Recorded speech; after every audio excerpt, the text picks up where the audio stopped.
is Mindy from The Weekend Gardener, and I have a question for you. Have you ever really wanted to grow your own hyper-local sweet potatoes?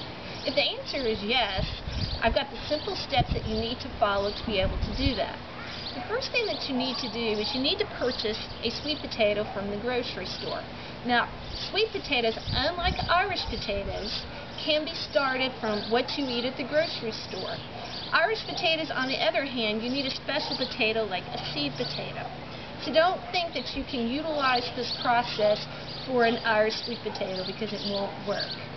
The first part of this process is you need to cut the sweet potato in half. Now this technique is very similar to growing a sweet potato vine as a house plant.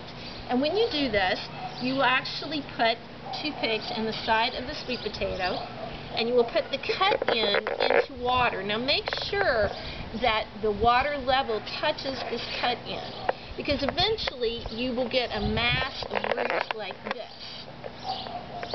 Now, at this point, you can't take this sweet potato and just plant it in the ground in hopes of growing additional sweet potatoes.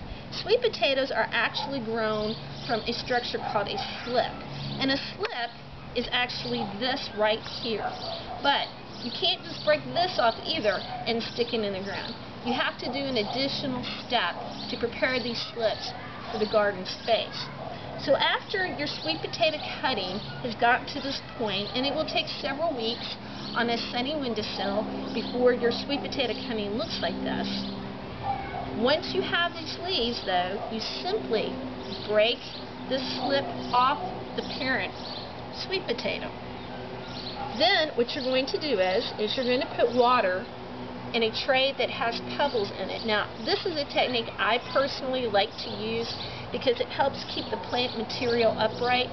You can water root, and this is exactly what we're doing. You can water root in a glass jar. You just need something to keep the leaves out of the water, because that's going to cause disease problems. Now, before you stick this into the water, though, you need to remove any leaves that may end up submerged in the water. And it's a very simple process. You're just going to stick it in here like this. Now you're going to put this tray of pebbles and slips on a sunny windowsill. And in a couple of weeks these slips will begin to root. At that point you can put the sweet potato slips into the garden space. But don't plant them when the soil's cold, because you will actually kill these slips. So give this technique a try. Try growing your own sweet potatoes this year for the holiday season. This has been Mindy from The Weekend Gardener.